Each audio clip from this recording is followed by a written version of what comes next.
मैं डिस्कस कर रहे हैं वो सब आपके न्यूमेरिकल्स के लिए, सो बी केयरफुल। अगर हमारे पास कोई भी एक कंडक्टर है जिसमें करंट आई फ्लो कर रहा है, कोई भी एक कंडक्टर है, मान लो है ना, लेफ्ट से राइट की तरफ इसमें करंट आई जा रहा है, इसका लेंथ है एल, और ये एक ऐसे मैग्नेटिक फील्ड में रखा है जो इस करंट कैरिंग कंडक्टर के करंट वाले डायरेक्शन के साथ थीटा एंगल बनाता है। करंट कैरिंग कंडक्टर के करंट वाले डायरेक्शन के साथ थीटा एंगल फॉर्म करता है। सपोज ऐसा दिया है, तो वैसे केस में हम लोग लास्ट डेरिवेशन कर चुके हैं कि that magnetic force is equals to I times of L cross B, I times of L cross B, I times of L cross B. और अगर हमारे आई एल और बी वेक्टर के बीच, आई एल और बी वेक्टर के बीच अगर थीटा एंगल दिया है, तो आप इस मैग्नेटिक फोर्स के मैग्नीट्यूड को लिख सकते हैं B I L sine theta. आप इस मैग्नेटिक फोर्स के वैल्यू को फाइंड आउट करके लिख सकते हैं B I L sine theta. Cross product याद है ना, ए बी साइन थीटा, उसी तरह B I L sine theta. आवाज आ रही है? चलो बढ़िया। अब यहां से एक चीज और सीखना, ये तो मैग्नीट्यूड निकालने का तरीका है। दूसरा, अगर आप डायरेक्शन डिसाइड करो, direction of magnetic force, direction of magnetic force, तो अगर आप I L cross product B का डायरेक्शन डिसाइड कर लेते हैं, मान लीजिए आई एल क्रॉस बी का डायरेक्शन निकाल चुके, राइट हैंड थंब रूल है और सो ऑन बहुत है, तो जो आई एल क्रॉस बी का डायरेक्शन होगा, आपका फोर्स उसी डायरेक्शन में पैरेलल होगा। अगर I L cross B, I L से बी की तरफ, आई एल से बी की तरफ अगर फिंगर्स को कर्ल किए, थंब ऊपर है तो फोर्स भी ऊपर है, अगर थंब तुम्हारे राइट में है तो फोर्स भी राइट में है, एंड सो ऑन। लेकिन दूसरा जो ज्यादा प्रैक्टिकल यूज होने वाला चीज है ना, वो है right hand palm rule. Right hand palm rule ये ज्यादा यूजफुल है। ये कहता है कि आपके राइट हैंड का जो थंब है, वो थंब होना चाहिए आई एल के डायरेक्शन में, जो बाकी फिंगर्स है, अदर फिंगर्स है, वो सारा फिंगर्स होना चाहिए बी के डायरेक्शन में। तो जो भी आपके पाम का डायरेक्शन होगा ना, वो मैग्नेटिक फोर्स का डायरेक्शन होगा। मतलब आप अपने राइट हैंड को ऐसे स्ट्रेच करें इस तरीके से, ये सारा फिंगर्स बी की तरफ भेज दें, ये सारा फिंगर्स, और ये थंब जो है वो करंट के डायरेक्शन में खड़ा कर दें। तो पाम का जो डायरेक्शन होगा वही हमारे फोर्स का डायरेक्शन होगा। क्या मेरी बात समझ में आई? क्या बोल रहे हैं हम? चलो जरा सोच के बताना, कुछ एग्जांपल्स कर लेते हैं। मान लो जैसे हमारे पास ये क्रॉस में बी फील्ड है, ये क्रॉस बी फील्ड है।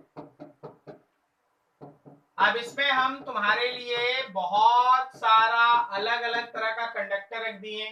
एक कंडक्टर ऐसे रख दिए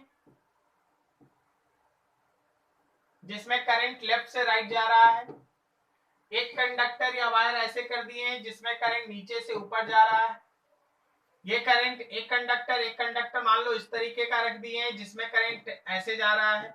हर केस में हम करंट का डायरेक्शन दिखा दिए। चलो जी, हर केस में बताओ फोर्स का डायरेक्शन बताओ। ये फर्स्ट वाले केस में फोर्स किधर लग रहा है?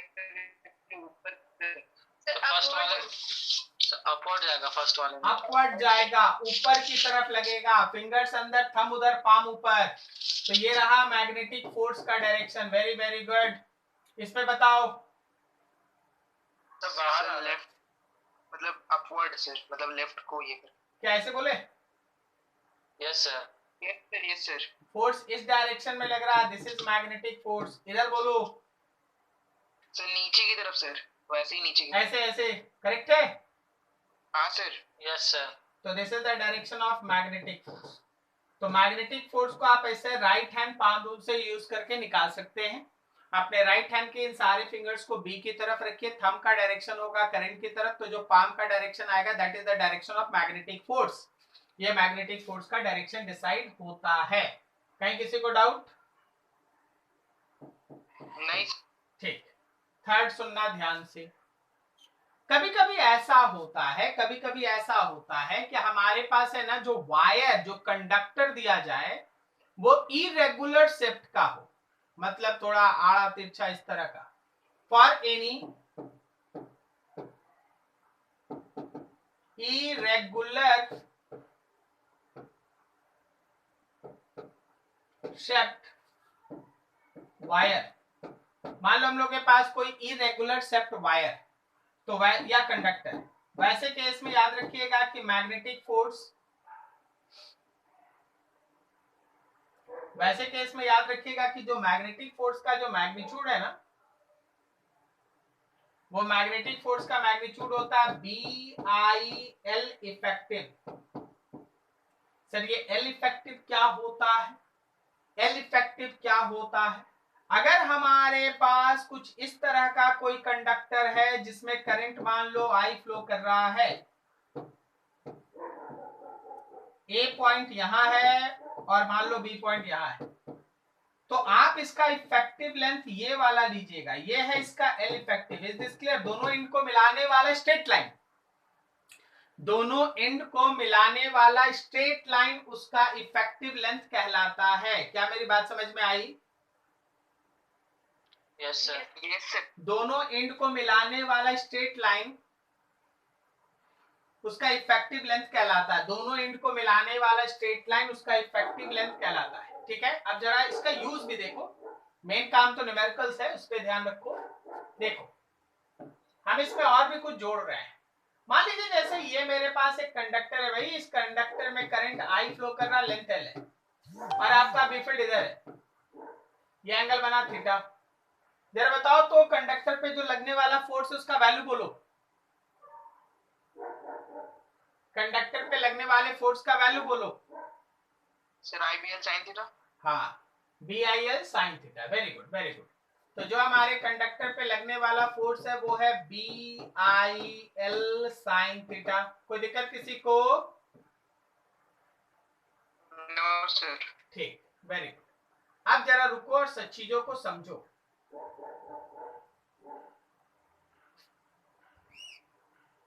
जब जो खोलोगे ना वही नहीं खुलेगा, बाकी सब खुल के रहेगा। देखो मेरे इस लेंथ का दो हिस्सा कर लीजिए आप, ये एंगल थीटा है तो ये एंगल थीटा, ये L है तो ये L cos थीटा है और ये L sin थीटा है, और यहां भी L sin थीटा है। बोलो ठीक है? हाँ सर। सो एक छोटा सा कंक्लूजन है आपके पास।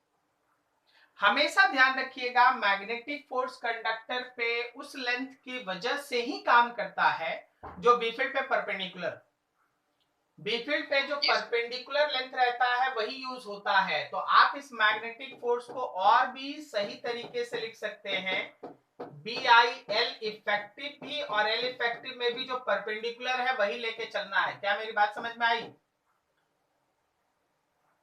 नहीं नहीं नहीं सर, नहीं समझे सर, नहीं समझे। यस सर, समझ गया। नहीं, हमको लग रहा है हम नहीं समझे हैं, इसलिए हम अपने आप को थोड़ा कुछ समझाना चाहते हैं। ठीक है ना? जरा देखो, जरा देखो, जैसे मान लो एक एग्जांपल हम आपको दिखाते हैं। आपके पास है एक इस तरह का सेमी सर्कुलर वायर जिसमें करंट I फ्लो कर रहा है, और obviously semi circle radius R। ये पॉइंट A मान ले भाई, ये पॉइंट B मान ले। अब इस पर्टिकुलर रीजन में एक अपवर्ड डायरेक्शन में एक मैग्नेटिक फील्ड है, अपवर्ड डायरेक्शन में एक मैग्नेटिक फील्ड है, और वो मैग्नेटिक फील्ड है B। अब अगर हम तुमसे बोल दें semi circular current carrying conductor के ऊपर लगने वाले फोर्स का वैल्यू बताओ, semi circular current carrying conductor के ऊपर लगने वाले फोर्स का वैल्यू बताओ। चलो बताओ कैसे सॉल्व करोगे, कितना आएगा answer? Sir BI2R। Yes sir. और भी कोई? और भी कोई? एकदम सही बता, एकदम ट्रेमेंडस, बिल्कुल सही, कि आपका जो मैग्नेटिक फोर्स है वो है BI, L इफेक्टिव के जगह 2R। क्या आप सबको पता चल रहा है कि 2r का मतलब हुआ ए से बी तक का ये वाला लेंथ? बोलो जी बोलो, आवाज आ रही है? Yes sir. सबको पता चला कि एल इफेक्टिव में 2r आया, और देखो ये पूरा का पूरा लेंथ मेरे बी फील्ड पे परपेंडिकुलर है ना? Yes sir. तो आप 2r यूज किए। चलिए बता दीजिए तो डायरेक्शन किधर है फोर्स का? इस पे लगने वाले फोर्स का डायरेक्शन किधर है?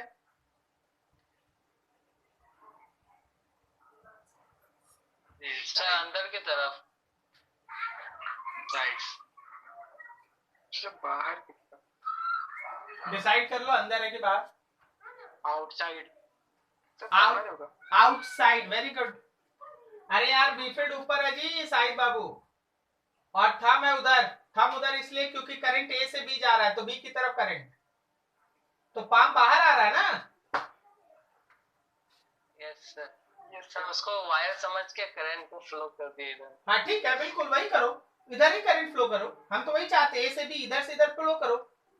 तो जब तुम उधर करंट भेजोगे तो थम उधर ना रखोगे, और बी फील्ड ऊपर ना, तो पाम बाहर आ रहा है। Yes sir. आउटसाइड। चलिए गुड। अगला एग्जांपल का आंसर देना।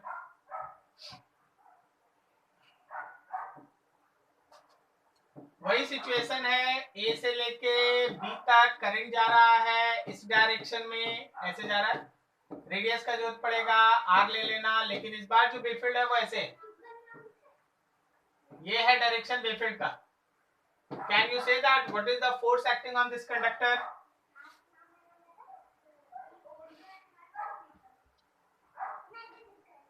What is force acting on conductor? Sir zero. Zero sir. Sir zero sir. हाँ सुन ले सुन ले सुन ले, और answer is very very right, एकदम सही बोले। आंसर में जीरो होगा। कारण है कि इसका जो इफेक्टिव लेंथ इस बार लोगे, वो जो 2r आपका एल इफेक्टिव है वो सारा का सारा इसके साथ पैरेलल है, और अगर पैरेलल है तो हमारे बी फील्ड के रहने के बावजूद, करंट के रहने के बावजूद इफेक्टिव लेंथ में जीरो होगा। सो फोर्स का वैल्यू जीरो है। क्या मेरी बात समझ में आई? Yes sir. Yes sir. ठीक, एक और आपके पास इतना सर्कल है, मतलब 1/4 पार्ट ए से लेके बी, और ये हमारे करंट का डायरेक्शन है। इसका अगर आप सेंटर मीटर देखिएगा तो यहाँ सेंटर है, इसका रेडियस आर है। बीफील्ड है हम लोगों का, मान लो लेफ्ट से राइट, बीफील्ड है लेफ्ट से राइट। बताओ what is the force, what is the value of force acting on this 1/4 part of the circular wire?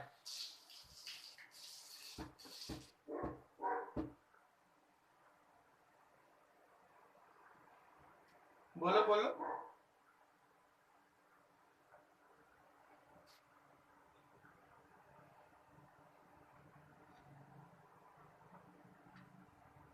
नहीं, कहाँ चल गया सर, है ना? Yes sir. Yes sir. Sir कुछ आगे का डायरेक्शन में एंगल बनाएगा। हमको कुछ नहीं पता, हम बोले 1/4 पोर्शन है, बाकी डाटा आपके पास है। चलिए सॉल्व कीजिए।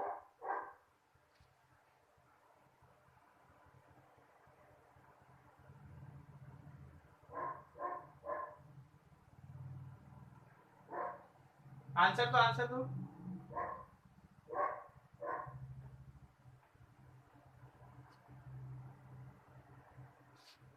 Answer is BIR. That yes sir. magnetic force is BIR only. R मतलब ये BC का लेंथ भाई, BC का लेंथ यही ना रेडियस है। Yes sir. और लेंथ बी फील्ड पे परपेंडिकुलर भी है, नीचे से ऊपर करंट भी जा रहा है, नीचे से ऊपर करंट भी जा रहा है। So this is the value of magnetic force acting on this wire. Is this clear? कोई डाउट? अरे नहीं समझे, देखो इसमें ए से बी का डिस्टेंस मिलेंगे सर। हाँ ले लो, चलो ले लेते हैं, रुक जाओ, उसका ले लेते हैं। यहां से यहां तक ए से बी तक का डिस्टेंस ले, रुक जाओ थोड़ा, हमको एक ही कलर में काम करना पड़ेगा।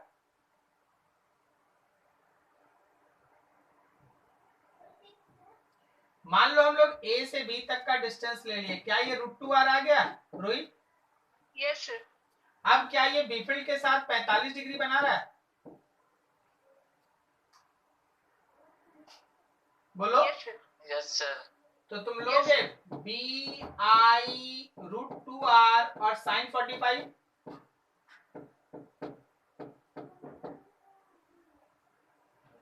बोलो ठीक है। हाँ सर समझ गए। आपको हमेशा बस वही लेंथ लेना पड़ता है जो बी फील्ड पे परपेंडिकुलर हो। आप अगर इसको भी लीजिएगा तो जैसे ही आप उसमें sin 45 लीजिएगा यही आ जाएगा ना, ठीक है। तो इस तरीके से न्यूमेरिकल्स पे काम करना पड़ेगा जब आप इस पोर्शन का न्यूमेरिकल बनाएंगे तब। HCB में पेज नंबर 230 31 में जो आपका मैग्नेटिज्म का पोर्शन है ना, उसमें क्वेश्चन नंबर 9 से लेके 27 तक, 9 से लेके 27 तक आप इसी कॉन्सेप्ट पे बनाएं, ठीक है। सॉल्व करके रखिएगा, कोई डाउट होगा तो नेक्स्ट डे डिस्कस करेंगे। चलिए यहां तक कोई डाउट किसी का? थ्योरी में कहीं कोई प्रॉब्लम, कहीं कुछ समझने में दिक्कत? बोलो ठीक है। Yes sir. Yes sir. चलो बढ़िया, ठीक है। अब एक टॉपिक को थोड़ा और आगे बढ़ाते हैं।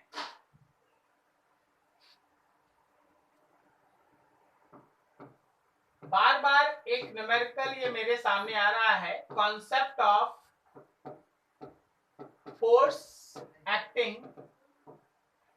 बिटवीन टू पैरेलल वायर्स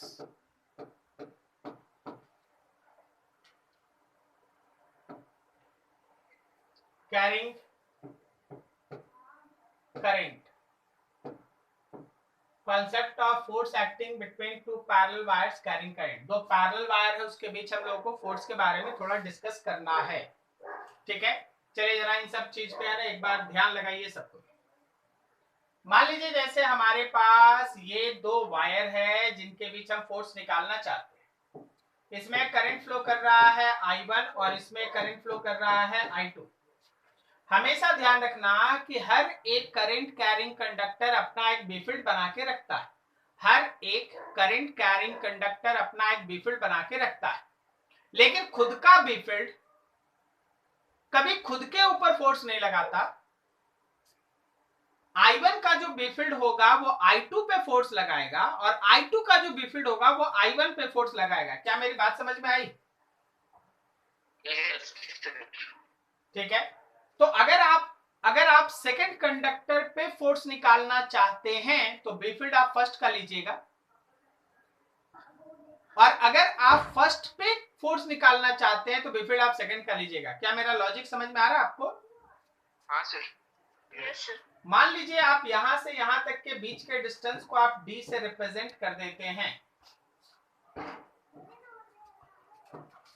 हम लोग देखने जा रहे हैं force, considering force acting on second wire due to first wire. Considering force acting on second wire due to first wire. Second wire पे फोर्स फर्स्ट वायर के कारण सोचना। तो जब आप सेकेंड वायर पे फोर्स सोचते हैं फर्स्ट की वजह से, तो बी फील्ड होगा फर्स्ट का, करंट होगा सेकेंड का, लेंथ होगा सेकेंड का। बोलो सही है? Yes sir. अभी पढ़े ना आप लोग BIL, साइन तो थीटा ही, साइन थीटा 90 होता है, देख लो यहाँ पर। चलो 1 के करंट की वजह से 2 पे बी फील्ड अंदर है। Yes sir. क्या जी सबको समझ में आ रहा है? हाँ सर। Yes sir. अब देखो बी फील्ड है अंदर, करंट है ऊपर, बी फील्ड अंदर, करंट है ऊपर, तो क्या फोर्स लेफ्ट की तरफ काम कर रहा है? Yes sir. This is force acting on second, कारण फर्स्ट। तो देखिए ये बी फील्ड जो है वो लेंथ के ऊपर परपेंडिकुलर है, इसलिए साइन थीटा वाला टर्म 1 है, साइन 90 है 1 है। देख force acting on second due to first is, first का B field mu naught by 4 pi 2 I1 by D, फिर I2 इंटू L2। तो force acting on second due to first will be equals to mu naught by 4 pi 2 I1 I2 by D into L2। ये रहा force acting on second conductor due to first conductor, जिसमें second conductor का length है, जिसमें second conductor का length है, ये mu naught by 4 पाई है 2, दोनों कंडक्टर का करंट उनके बीच का सेपरेशन है, दोनों कंडक्टर का करंट उनके बीच का सेपरेशन, और ये लेंथ सेकेंड का है। जब आप सेकेंड पे फोर्स निकाल रहे हैं, जब आप सेकेंड पे फोर्स निकाल रहे हैं तो ये लेंथ भी आपका सेकेंड का है। अब थोड़ा इसका रिवर्स सोचिए, थोड़ा इसका रिवर्स सोचिए। देखिए अब 2 के कारण 1 पे फोर्स,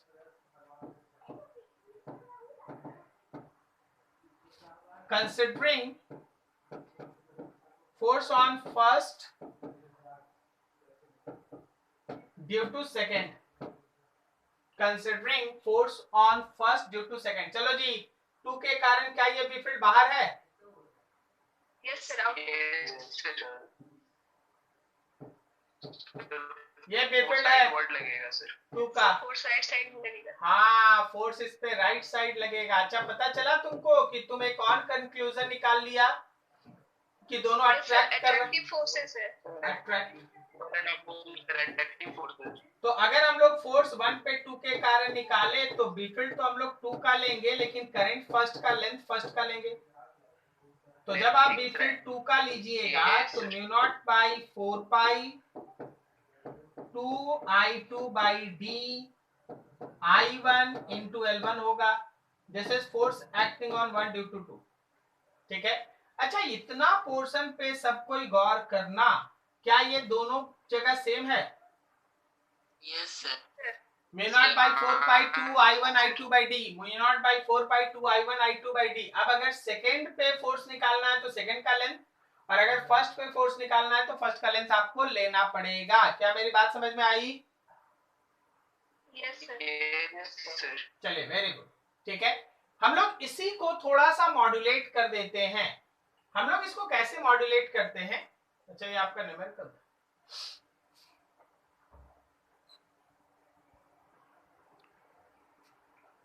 तो देखो ये है तुम्हारे पास B1 और B2, ऐसे हम लोग फोर्सेस निकाले। आवाज आ रही है मेरी? Yes sir. ठीक, अब जरा देखो, थोड़ा इससे आगे निकलते हैं।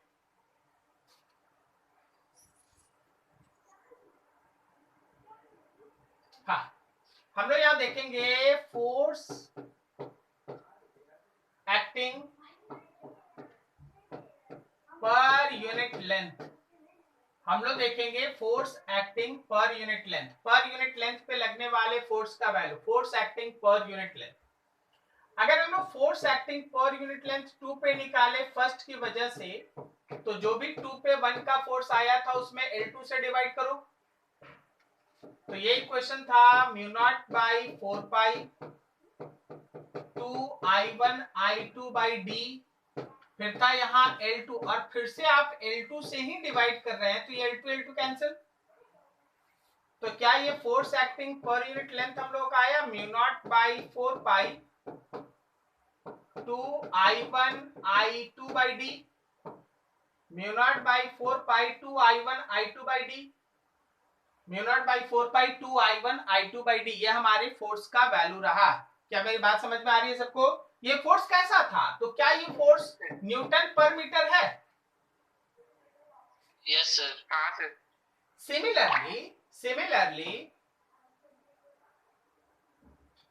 सिमिलरली अगर आप लोग निकालिएगा force acting per unit length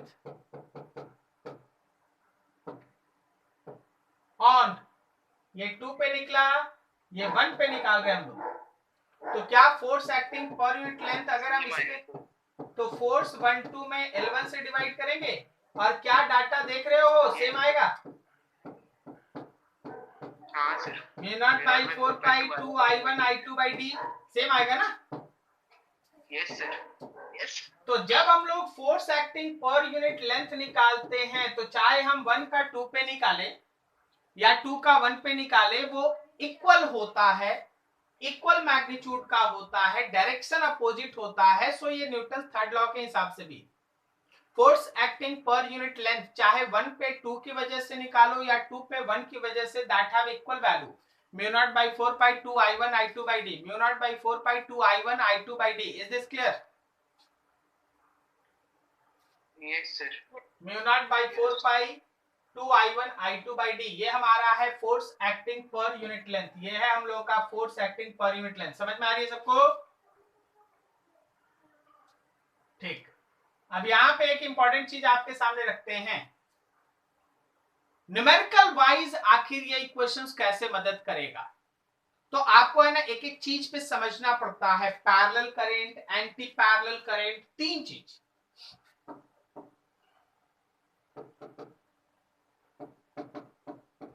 Some important points, be careful। कभी भी अगर आपके पास पैरेलल वायर्स में करंट है and they are carrying current in same direction, parallel currents, current same direction में, आवाज आ रही है सबको? Yes sir. याद रखना, it always attract each other. This is force acting on 1 due to 2, this is force acting on 2 due to 1, they attract each other. Attraction होगा, attraction feel करेगा।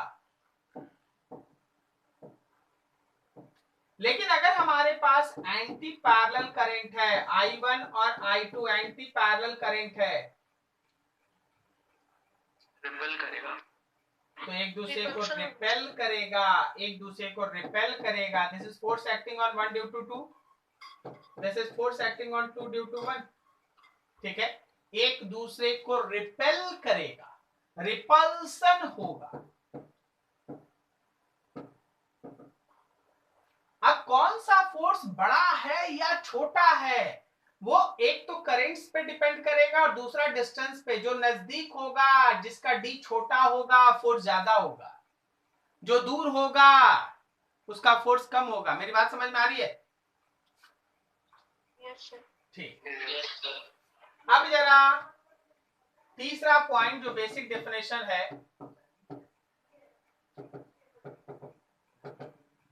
Definition of 1 ampere. 1 ampere current का definition, किसी से बोलो 1 ampere current क्या होता है, तो बोलता है कि 1 कूलम चार्ज अगर 1 सेकंड में पार करता है तो उसको 1 एम्पियर करंट कहते हैं। मेरी बात समझ रहे हो? हाँ सर। लेकिन ये गलत है, ये एसआई डेफिनेशन नहीं है। एसआई डेफिनेशन यहां से आता है। अगर आपसे कभी कोई पूछे कि एसआई डेफिनेशन बताओ या 1 एम्पियर करंट किसको कहते हैं ये बताओ, तो आपको डेफिनेशन यहां से देना होगा। क्या हम लोग force acting per unit length को लिख सकते हैं mu naught by 4 pi 2 I1 I2 by D.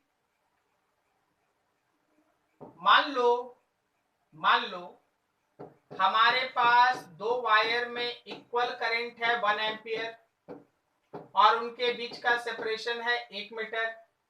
क्या तुम्हारे लिए फोर्स का वैल्यू हुआ mu naught by 4 pi into 2 into 1 into 1 by 1। इसको हम सॉल्व कर देंगे तो 2 into 10 to the power -7 unit होगा newton per metre. Yes, sir. सुनना ध्यान से, two conductors carrying equal current placed 1 meter apart. Two conductors carries equal current placed 1 meter apart. If experience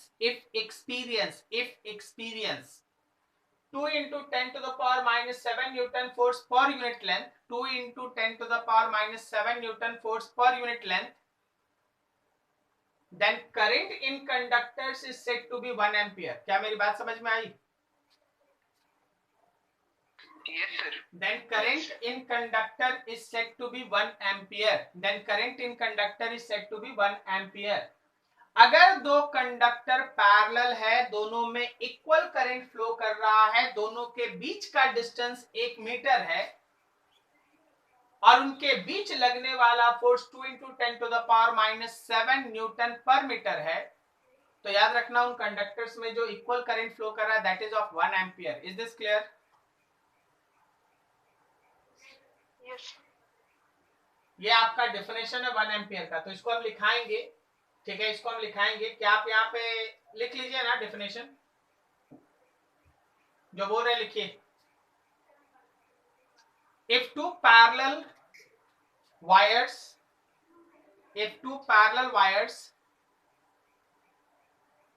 carries equal current, if two parallel wires carries equal current are placed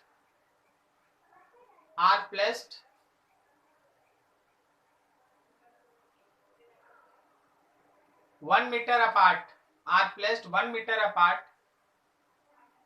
comma, experience a force of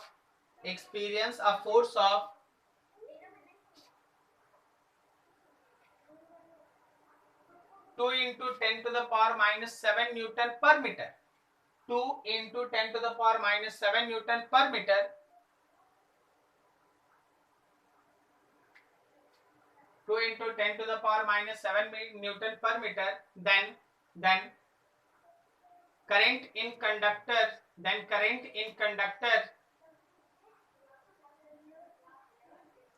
is said to be 1 ampere. Then current in conductor is said to be 1 ampere. Is this clear?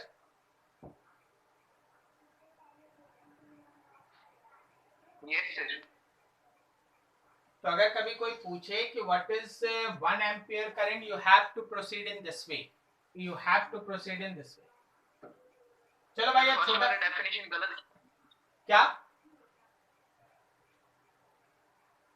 Sir? First वाला 1 ampere का current जो है उसका definition sir गलत हो गया, मतलब 1 coulomb per second. Yes sir, किसी एक पॉइंट से सर 1 सेकंड पे 1 कूलम चार्ज पास आउट कर रहा है तो 1 एम्पियर होगा सर। बिल्कुल नहीं, ठीक है, वो एक अलग चीज। डेफिनेशन तो ये है SI यूनिट, समझ गए? वो तो मेजरमेंट है। आपको करंट को अगर मेजर करना है तो 1 सेकंड में अगर 1 कूलम करंट है ना, सॉरी चार्ज अगर पास करता है then current is said to be 1 ampere, ठीक है। डेफिनेशन एक ही चीज आपके सामने, मेजरमेंट का तरीका ये है, डिफाइन करने का तरीका ये है। मेजरमेंट तो आप किसी भी तरीके से कर सकते हैं, मास का डेफिनेशन एक अलग चीज है। 1 kg मास को कैसे डिफाइन करोगे? तो आप अगर अपना एनसीईआरटी बुक देखिएगा तो उसमें लिखा है ना कि एक प्लैटिनम इरिडियम का एक पर्टिकुलर डिस्क जैसा बनाया गया है जिसका है ना एसआई सिस्टम में उसका एक स्टैंडर्ड वैल्यू, उसी को हम लोग 1 kg मास कहते हैं। Yes sir. लेकिन कोई भी चीज को मेजर करने का जो मास है वो वैसा ही होता है क्या? उसको अलग अलग तरीके से, कोई पत्थर को भी बना देता 1 kg, है कि नहीं? मेजरमेंट है, लेकिन जो एसआई डेफिनेशन दिया वो तो एक अलग चीज। वो प्लैटिनम इरिडियम को चुना, ऐसा स्टैंडर्ड यूनिट चुना जो है ना डिकम्पोज ना करे, जो समय के साथ बदले नहीं, उसको अलग अलग जगह ले जाए तो सेम वैल्यू रहे। तो इन सब चीज को ध्यान में रखकर, लेकिन मेजर करने का तरीका 1 kg का बहुत अलग अलग है, ठीक है। तो ये उसका एसआई डेफिनेशन। चलो एक चीज देखो यार, एक छोटा सा एग्जांपल देखिए, सोच के बताइए। ये आपके पास एक सॉलिनॉइड है, इस सॉलिनॉइड को आप एक बैटरी से ऐसे जोड़ रखे हैं, यहाँ पे की है। की जब ओपन था तो सॉलिनॉइड का लेंथ था L। जब आप की को क्लोज करेंगे what will be effect on length? When की is closed what will be effect on length? Length पे क्या इफेक्ट पड़ेगा बताओ? सिकुड़ने लगेगा, छोटा होने लगेगा लेंथ। हाँ जी, तो एकदम आप सही बोले कि जैसे ही आप इस की को क्लोज कीजिएगा ना तो सॉलिनॉइड के अंदर जो हम लोगों का करंट चलेगा वो करंट कुछ इस तरीके से चलेगा, और हर ब्रांच में जो करंट होगा वो पैरेलल होगा, और पैरेलल होने की वजह से वो थोड़ा कंप्रेस हो जाएगा। कंप्रेस होगा, लेंथ डिक्रीज कर जाएगा, कंप्रेस होगा और लेंथ डिक्रीज कर जाएगा। सही है, बिल्कुल सही। अब देखिए इसी से जुड़ा हुआ एक और क्वेश्चन आपके सामने हम रख रहे हैं। आज देखिए, जैसे अंजलि का एक डाउट था कि इसमें एक करंट है आई और इसके बगल में एक इस तरह का एक स्क्वायर लूप है, मतलब ये जुड़ा हुआ है, स्क्वायर लूप है। इसमें इस स्क्वायर लूप में अपना एक एबीसीडी मान लो स्क्वायर, इसमें करंट घूम रहा है स्मॉल आई, इसमें करंट घूम रहा है स्मॉल आई। यहां से यहां तक के पोर्शन का डिस्टेंस कितना है जी? So 1 centimetre. अच्छा, मान लो ये डी ले लेते हैं और यहां से यहां तक का एज लेंथ एल ले लेते हैं, ठीक है, ऐसा कुछ ले लेते हैं, न्यूमेरिकल वैल्यू से बचते हैं थोड़ा इसको। बताओ तो जरा, ओवरऑल जो मेरा ये स्ट्रेट वायर है वो उस लूप पे किस तरह का फोर्स लगाएगा, अट्रैक्शन का या रिपल्सन का? बोलो बोलो, किस तरह का फोर्स लगाएगा लूप? सर अट्रैक्शन का। क्यों अट्रैक्शन बोल रहे हो? सर एबी वायर के साथ अट्रैक्शन होगा, तो सीडी पोर्शन है। सीडी में क्या दिक्कत है? सीडी में होगा लेकिन सर उसका मैग्नीट्यूड वाइज कम होगा ना, क्योंकि उसका सेपरेशन से ज्यादा है sir. Very good very good. देखो ये दोनों पैरेलल है तो इस वजह से ये इसको अट्रैक्ट करेगा, this is force on AB. ये दोनों एंटी पैरेलल है, इस वजह से ये इसको रिपेल करेगा, this is force on CD. अब अगर आप अलग अलग वैल्यू लिखिएगा तो जब आप फोर्स लिखिएगा AB पे तो ये वैल्यू होगा mu naught by 4 pi 2I by D और लेंथ इसका L लेंगे। अरे इसका लेंथ L लोगे ना यार? Yes sir. और जब तुम इसी फोर्स को CD पे लिखोगे तो mu naught by 4 pi 2I by क्या नीचे का पूरा सेपरेशन D प्लस L हो गया? अरे इसके लिए D प्लस L हो गया ना? तो तुम जरा देखो, इसका डिनोमिनेटर बड़ा है तो ये फोर्स का मैग्नीट्यूड छोटा है, ये वाला हो गया है अट्रैक्टिव और ये हो गया रिपल्सिव, ठीक है। अब बहुत कोई इंतजार में है, बहुत कोई इंतजार में है, सर बीसी और डीए के बारे में कुछ बात ही नहीं कर रहे हैं। सर बीसी और डीए के बारे में इसलिए बात नहीं कर रहे हैं क्योंकि तुम जरा हमको बताओ बीसी पे लगने वाले फोर्स का डायरेक्शन किधर है? बीसी पे लगने वाले फोर्स का डायरेक्शन बताओ। नहीं समझा? बिल्कुल नहीं समझे, एकदम नहीं समझे। चल देख कैसे सोचते हैं। इस करंट कैरिंग कंडक्टर की वजह से क्या इस डायरेक्शन में बी फील्ड अंदर है? अरे बोलो नहीं। इसके वजह से यहां भी अंदर है, इसकी वजह से यहां भी अंदर है, इसकी वजह से यहां भी अंदर है बी फील्ड, हर जगह। अरे कहीं भी इस साइड में लिखोगे ना तो बी फील्ड इसका अंदर है, बोलो है कि नहीं? Yes sir. Yes sir. अब अगर बी फील्ड अंदर है, करंट इधर, तो क्या फोर्स ऊपर आएगा? Yes sir. Use your right hand, use your right hand. B field current force ऊपर है, this is force acting on BC. और यूज योर राइट हैंड, यहां फोर्स नीचे है, this is force acting on DA. DA BC, DA BC, क्या ये equal magnitude का और अपोजिट डायरेक्शन में है? Yes sir. इस वजह से इन दोनों का रिजल्टेंट, कोई बात मत कीजिए, they cancelled out each other. Actually हम जो लिख रहे हैं उसको बहुत ध्यान से देखिए। F net on loop, loop पे लगने वाला नेट फोर्स AB का फोर्स, BC का फोर्स, CD का फोर्स और DA का फोर्स, ये चारों फोर्स का सम है।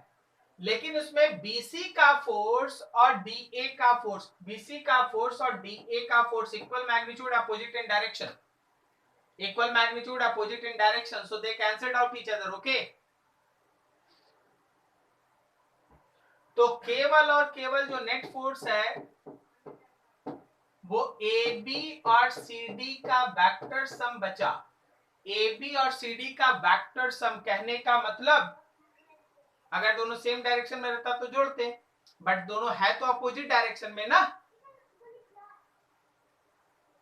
अरे बोलो यार, समझा? Yes sir. Yes sir. तो AB का force mu naught by 4 pi 2II by D into L minus mu naught by 4 pi 2II नीचे में D plus L into L। Solve कर दो, जो है वही आंसर।